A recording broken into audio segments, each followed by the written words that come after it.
मंगलमय प्रसंगी सायंकाळच्या वेळेला आज आपण आजच्या या सायंकाळच्या वेळेला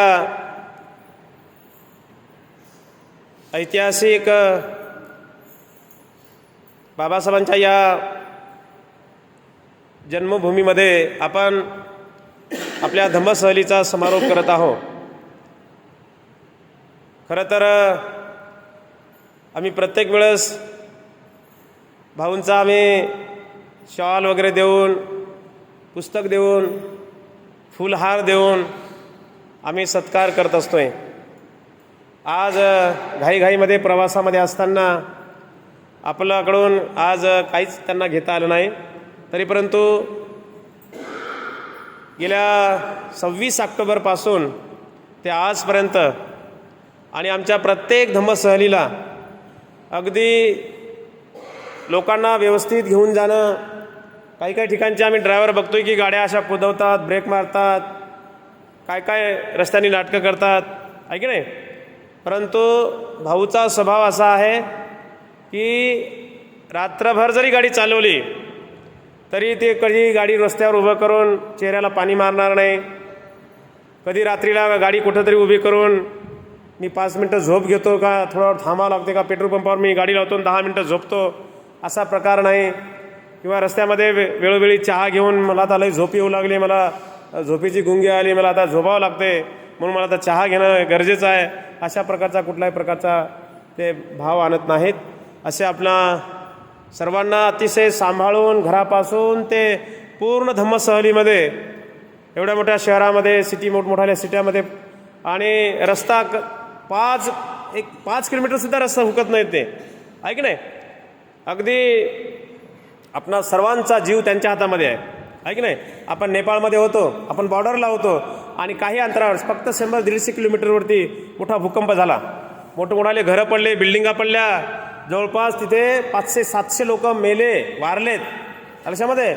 आणि त्या दिवशी आपण बॉर्डरला होतो, आपली गाडी लखलख खाल्ली, भाऊ जागेच होते, आपण सर्व बरेच काही मंडळी जागे होते आणि त्या नेपाळ बॉर्डरचे सर्व लोक रस्त्यावर आले होते रात्रीच्या वेळेला, आहे की नाही। म्हणजे माणसाचा भरोसा आहे का, आहे की नाही। त्या दिवशी जर तिथं आणखी जास्त उद्रेक झाला असता भूकंपाचा तर आपलं काही खरं होतं का, आज आपण इथे कार्यक्रम घेऊ शकलो असतो का।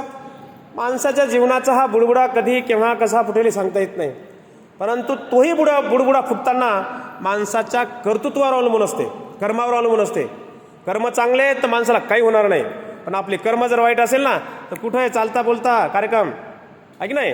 आणि म्हणून आपण आपल्या जीवनामध्ये दररोज आणि दररोज सकाळ आणि संध्याकाळ झोपेतून उठलो तेव्हापासून ते रात्रीच्या झोपेच्या क्षणापर्यंत आपण धम्म आचरण केलं पाहिजे, शिलाचं पालन केलं पाहिजे, आपण धम्म आचरण करून जीवन व्यतीत केलं पाहिजे। हेच सत्कर्म, हे पुण्यकर्म, हे माणसाच्या संकट काळामध्ये कामी येत असते। आणि म्हणून आपण भूकंपाच्या त्या ठिकाणी असताना सुद्धा आपल्याला काही धक्का झाला नाही, एवढा मोठा सफर करून आलेलो आहोत, व्यवस्थित आपण या ठिकाणी पोहोचलेलो आहोत। हीच ट्रीप नाही तर आत्तापर्यंतच्या जेवढ्या काही आपल्या धम्मसहली झाल्या, जेवढ्या ट्रीप झालेल्या आहेत तेवढ्याही ट्रीप भाऊच्या हातानं यशस्वी झालेल्या आहेत। आज आपण अनावधानानं आपण प्रवासामध्ये असल्यामुळं भाऊला ना ड्रेस घेऊ शकलो, ना शॉल घेऊ शकलो, ना साधा हार पण नाही घेऊ शकलो, तरी परंतु भाऊचा आपण आपणा सर्वांच्या वतीने स्वागत सत्कार करणं हे गरजेचं आहे। मी भाऊंना स्टेजवरती पाचारण करतो आणि आपण सर्वांनी भाऊंचा 3 वेळ साधुकार करून आपण भाऊचा आपण सत्कार करायचा आहे। संस्कृती ट्रॅव्हलचे चालक आणि मालक संतोष भाऊ सेंडगे यांचा आपण सर्वांनी 3 वेळ साधुकार म्हणून साधू साधू साधू।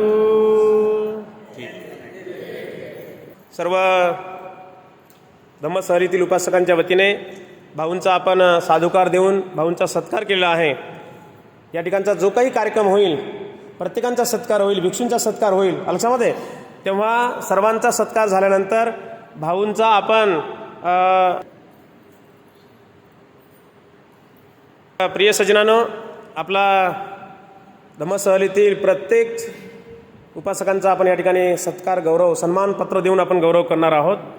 त्या अगोदर स्थानिक जी महू येथील ही जन्मभूमी आहे, या स्मारकाचे जे काही कमिटी आहे, या कमिटीचे राजीव कुमारजी हे आपल्याला या ठिकाणी 2 शब्द बोलणार आहेत। ते काय बोलतात ते आपण शांत चित्ताने एकाग्र चित्ताने त्यांचं 2 शब्द आपण श्रवण करावं आणि त्यानंतर आपला कार्यक्रम या ठिकाणी समारोप करूया. आज आपण सर्व लोक या स्थानावर उपस्थित आहात. हे जगात सर्वात मोठा तीर्थ म्हणून आपण बघतो. हे डॉक्टर बाबासाहेब आंबेडकर आधुनिक भारतचे निर्माते. त्यांचं हे जन्मस्थान आहे. हे जन्मभूमी महू हे गाव प्रसिद्ध यामुळे आहे कारण MHOW म्हणजे full form military headquarter of war. ठीक आहे. हे कोणतं गाव नाही आहे, हे महू छावणी आहे. आणि याचं जे फुल फॉर्म मी सांगितलं मिलिटरी हेडक्वार्टर ऑफ वॉर हे इंग्लिश शब्द आहे. त्याचं रूपांतरण ट्रान्सलेशन झालं आहे तर महू म्हणतात. ठीक आहे. मी हिंदीमध्ये बी बोलतो, मराठीमध्ये काही जास्त असं हे नाही होत. तरी पण माझे मनाचे भाव समजून घ्यायचे की काय आमचं म्हणणं आहे, आम्ही काय बाबासाहेबांच्या प्रचारासाठी आम्ही काय कार्य करून राहिलो. फक्त थोडक्यात सांगतो. हिंदी बोलूँ? ठीक है. तो जैसे मैंने बताया कि बाबा साहब आधुनिक भारत के निर्माता हैं और बाबा साहब की वजह से आज जो हम जीवन जी पा रहे हैं, देश में भारत का संविधान लागू है, ये सब जो हुआ है बाबा साहब की संविधान की बदौलत, बाबा साहब की बदौलत. 1950 का वो दिन था, 26 जनवरी 1950. माना जाता है कि 1947 में देश आज़ाद हुआ. कि 1947 में जो आज़ाद हुआ वो राजे रजवाड़े लोग आज़ाद हुए. हम लोगों को जो आज़ादी मिली है वो 1950 में 26 जनवरी को. तो हमारे लिए वो सबसे महत्वपूर्ण दिन था. डॉक्टर बाबा साहब अम्बेडकर मेमोरियल सोसाइटी की तरफ से मैं आप सभी लोगों का हार्दिक अभिनंदन करता हूँ. और हम लोग कोशिश कर रहे हैं कि बाबा साहब को इस प्रकार से आइसोलेट कराए कि बाबा साहब दलितों के नेता थे, पिछड़ों के नेता थे, वंचितों के नेता थे. ऐसा नहीं है. बाबा साहब जो थे पूरे देश के नेता थे, क्योंकि उन्होंने जो संविधान लिखा है वो पूरे देश पे एक जैसा लागू होता है. किसी पे ऊंची कास्ट वालों पे कोई अलग लागू नहीं होता है. जो अपने आप को पिछड़े मानते हैं, शोषित मानते हैं, उन पे कोई अलग लागू नहीं होता. तो बाबा साहब ने अपने संविधान में समानता, स्वतंत्रता, बंधुता को जो अधिकार दिया, न्याय का अधिकार दिया है, उसकी वजह से आज हम सब लोग अच्छा जीवन जी पा रहे हैं. तो बाबा हम सब मानते हैं, लेकिन बदले में हमने बाबा साहब को क्या दिया, अगर इसका आकलन किया जाए तो मुझे ऐसा लगता है कि 0.0 पॉइंट पे अगर कुछ आएगा तो क्या पता कुछ रिजल्ट आ सकता है. तो हमारा सोचना पड़ता है. हम लोगों का पूरा कर्तव्य, हम सब लोगों का, हम पूजा पाठ में जो आज भी बंधे हुए, कि बाबा साहब ने अपने समय में 22 प्रतिज्ञा दी थी और उस 22 प्रतिज्ञा में उन्होंने ये बताया था कि आपको क्या चीज़ें करना और क्या चीज़ें नहीं करना है. तो जब हमने ये समझा कि हमको क्या चीज़ें करना है और क्या चीज़ें नहीं करना है, उसके बावजूद आज भी हम पूजा पाठ, पूजा पद्धति, सब तरह के आडंबर और बहुत सारे पाखंड, अंधविश्वास, इन सब में फंसे हुए हैं कहीं ना कहीं. आप मानो या मत मानो पर ये हकीकत है. उनको हमको समझना पड़ेगा कि बाबा साहब उस समय क्या सोचते थे, कि हम लोगों ने क्यों ये चीज़ें नहीं करना चाहिए, है ना, और क्या चीज़ें करना चाहिए, ये सोचना पड़ेगा. तो डॉक्टर बाबा साहब अम्बेडकर जी की जन्मभूमि से हम लोग कोशिश करते हैं कि बाबा साहब का प्रचार हो, बाबा साहब की विचारधारा का प्रचार हो. बाबा साहब ने जो हाथ दिखाया है, जो उंगली का इशारा किया है, वो सत्ता पाने के लिए किया है. हम लोगों को पावर में आना चाहिए, ऐसा उन्होंने बताया है. ठीक है कि नहीं? कि बाबा साहब के हाथ में बुद्ध थे. बुद्ध थे क्या बाबा साहब के हाथ में? बुद्ध नहीं थे. बाबा साहब का इशारा था. संविधान के माध्यम से, संविधान की पुस्तक थी, हो सकता था वो अगर चाहते कि वो बुद्ध दिखाना चाहते तो हाथ में बुद्ध रख लेते, पर उन्होंने बोला कि मेरा समाज जो है प्रबुद्ध होना चाहिए, बुद्ध से भी प्रबुद्ध होना चाहिए. इसीलिए उन्होंने क्या किया कि आप ताकतवर बनो, आपके पास में सत्ता हो, आपके पास में पावर हो, आपके पास में चाबी हो कि हम जिसको चाहे ऊपर कर सके और जिसको चाहे नीचा कर सके. ऐसा उन्होंने बताया मार्ग. लेकिन हम लोग दूसरी दिशा में मुड़ गए. हमने वो इशारा उनके समझा ही नहीं कि हमको सत्ता में जाना है, हमारे पार्लियामेंट में मेंबर होना चाहिए, हमारे विधान परिषद में लोग होना चाहिए जो हमारे हक हकूक़ की बात कर सके, जो हमारे अधिकारों की बात कर सके. हमारे लोगों के साथ अगर कहीं पीड़ा होती है, कहीं उनके साथ में अत्याचार, अन्याय होता है, तो हमारा एक कोई नेता होना चाहिए जो उसकी आवाज़ को संसद में उठाए, विधानसभा में उठाए या लोकल गवर्निंग बॉडी में उठाए. तब तो जाके आपको न्याय मिलेगा. अगर आपके लोग ऊपर नहीं रहेंगे तो आपको न्याय कहाँ से मिलेगा? नहीं मिलेगा न्याय. तो न्याय मिलने के लिए हम लोगों को पावरफुल बनना पड़ेगा, हम लोगों को स्टेप बढ़ के अपन को जाना पड़ेगा। तो उसके लिए हम लोग प्रयास कर रहे हैं। बाबा साहब अम्बेडकर जी की जो संस्था है, जो जन्मभूमि है, यहाँ से हम दिनों दिन बाबा साहब अम्बेडकर जी के विचारों को प्रचारित करने में लगाते हैं। बाबा साहब ने धम्म को इसलिए अंगीकार करा कि आप उसके पाखंड से दूर हो जाए। जो उसमें कुरीतियाँ हैं, जो भेदभाव की भावना है, जो असमानता की भावना है, उससे दूर करने के लिए आपको धम्म दिया है। अब आपने धम्म को ये समझ लिया कि धर्म से ही सब कुछ होगा, तो ऐसा नहीं है। आपको बाबा साहब के संविधान से चलना होगा और बाबा साहब के बताए हुए मार्ग पर चलकर आप अपने अधिकारों के लिए लड़ाई लड़ सकते हैं। आपको अधिकार सब मिले, लेकिन आपको जाना पड़ेगा, उनके फॉलो करना पड़ेगा संविधान को, तब जाके हम कुछ कर सकते हैं, है कि नहीं? अगरबत्ती लगाने से क्या होगा? कुछ होएगा अगरबत्ती लगाने से? और यही हो गया, आपने उनको छोड़ दिया और इनको मान लिया देव, ये हो गए भगवान। ये भगवान नहीं है, ये महामानव, ये महापुरुष है। इनको पूजने की ज़रूरत नहीं, इनको पढ़ने की ज़रूरत है। हम में से कितने लोगों ने पढ़ा है? बहुत कम लोगों ने, हमने भी नहीं पढ़ा, बहुत कम। अभी हम पढ़ पाए हैं क्योंकि हमको स्कूलों में कभी बताया नहीं गया है। कभी बताया स्कूलों में बच्चों को? नहीं बताते हैं। क्यों नहीं बताते? क्योंकि राज सत्ता जिसकी होती है, विचारधारा उसी की पनपती है। ये बात आप याद गौर कीजिएगा, इस बात को पॉइंट कीजिएगा कि जिसकी राज सत्ता होती है, क्या बुद्ध का धम्म यहाँ का धम्म नहीं था? पूरे देश में बुद्ध धम्म था। ये भारत बुद्ध का राष्ट्र कहलाता था अशोक के काल में। खत्म हुआ कि नहीं हुआ? क्यों हुआ?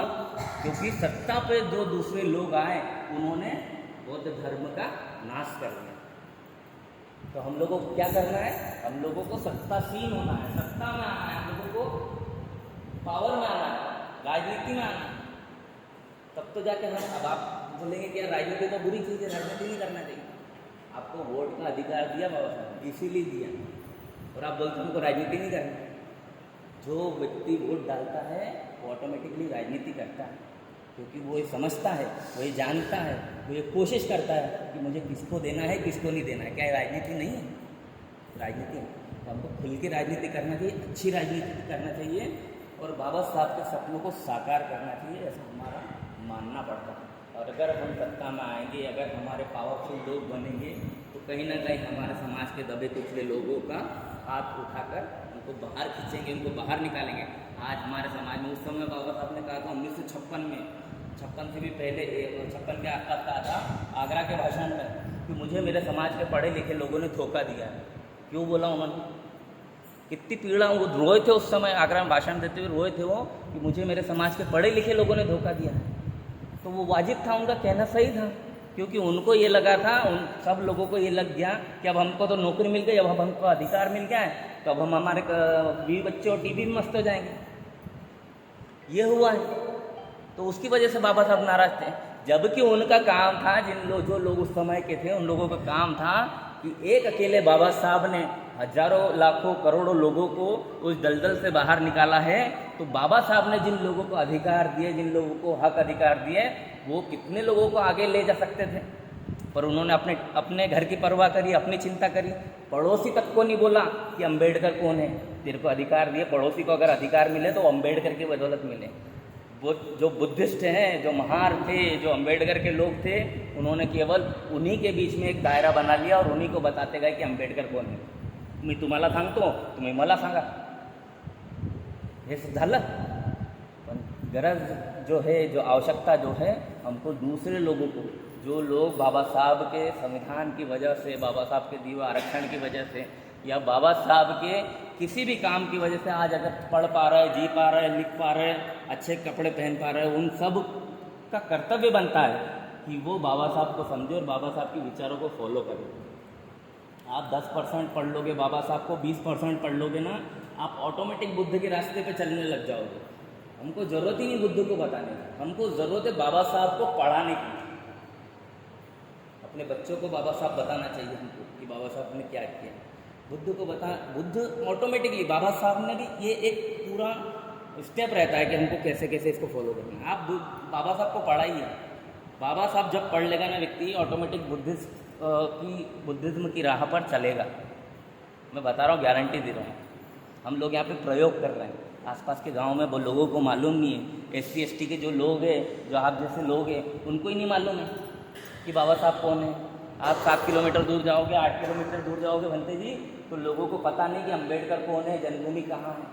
ये विडंबना है इस भारत की, हमारी खुद की, हमको खुद को शर्म आती है बात करके। लेकिन अब क्या करें, काम तो करना है, और जब जागो तब सवेरा। तो आप लोगों से भी मेरा निवेदन है कि बाबा साहब अम्बेडकर के लिए आपने अपना अच्छा जीवन जी लिया, मुझे ऐसा फील आता है, मुझे ऐसा समझ में आता है। आज आप तीर्थ करने निकले हैं, 10 जगह को घूम के आए हैं, 10 जगह घूमने भी जाएंगे, लेकिन क्या बात का महत्व है कि आप उसको क्या लेकर जाएंगे, किस चीज़ के लिए? क्या बिल्डिंग देखने आए हैं, क्या आप दर्शन करने आए हैं, क्या आप पूजा करने आए हैं? ये चीज़ें करना है क्या? अगर ये चीज़ें करना है तो आपका जीवन मुझे नहीं लगता किसी काम का। लेकिन अगर आप बाबा साहब की जरा से भी अगर प्रचार कार्य में लगे हैं, किसी और को भी बताने में लगे हैं, किसी तैयार करने में लगे हैं लोगों को, तो आपका थोड़ा सा भी काम बहुत महान काम है, ये मैं मानता हूँ। भंते जी का बहुत साधुवाद है सभी भंतों का कि वो अपने जीवन की कठिनाइयों से अलग होकर, उनको अलग कर दिया उन्होंने, और आज बुद्ध के मार्ग पर निकले, बाबा साहब को बताने के लिए निकले हैं। ये सबसे बड़ी बात है, ये दान सबसे बड़ा होता है, नेतृत्व दान सबसे बड़ा दान बाबा साहब ने खुद ने कहा है। तो हम में भी वो भावना आना चाहिए। अगर आप पढ़े लिखे हैं, अगर आप समझदार हैं, अगर आप समझते हैं कि हमको जो मिला बाबा साहब की वजह से मिला है, तो हमको आने वाली पीढ़ी को, हमको आने वाली लोगों को, जो हमारे बाद में लोग आएंगे, उनको बताने की ज़रूरत है। क्योंकि आज मुझे ऐसा लगता है कि जो युवा पीढ़ी है वो कहीं ना कहीं भटक गई है। हम लोगों का कर्तव्य है, हमको अच्छा जीवन जीने का मौका मिला। देखो, जीवन एक संघर्ष है, अच्छे और बुरे सब दिन आते हैं, लेकिन क्या हम ये सोच सकते हैं कि बाबा साहब ने जब शुरुआत की, जिस समय 7 नवंबर का दिन उन्होंने स्कूल में एजुकेशन लिया, तो उनको क्लास से बाहर बिठाया गया। आपके साथ किसी के साथ हुआ ऐसा? कभी पानी ऊपर से पीने का बड़ा लगा कि हमको पानी ऊपर से पिलाया जाता है, हमारे साथ भेदभाव किया जाता है, दरी अलग है हमारी, हमको लोगों के साथ खाना नहीं खाने दिया जाता है? हुआ कभी ऐसा? ये परिस्थितियाँ जब हम समझेंगे, जब हम फील करेंगे, तब हमको एहसास होगा कि नहीं, हमारे साथ कितना बुरा हुआ उस समय, बाबा साहब के साथ कितना बुरा। तो यहाँ पे तो बहुत ज़्यादा चीज़ें प्रभावित हैं।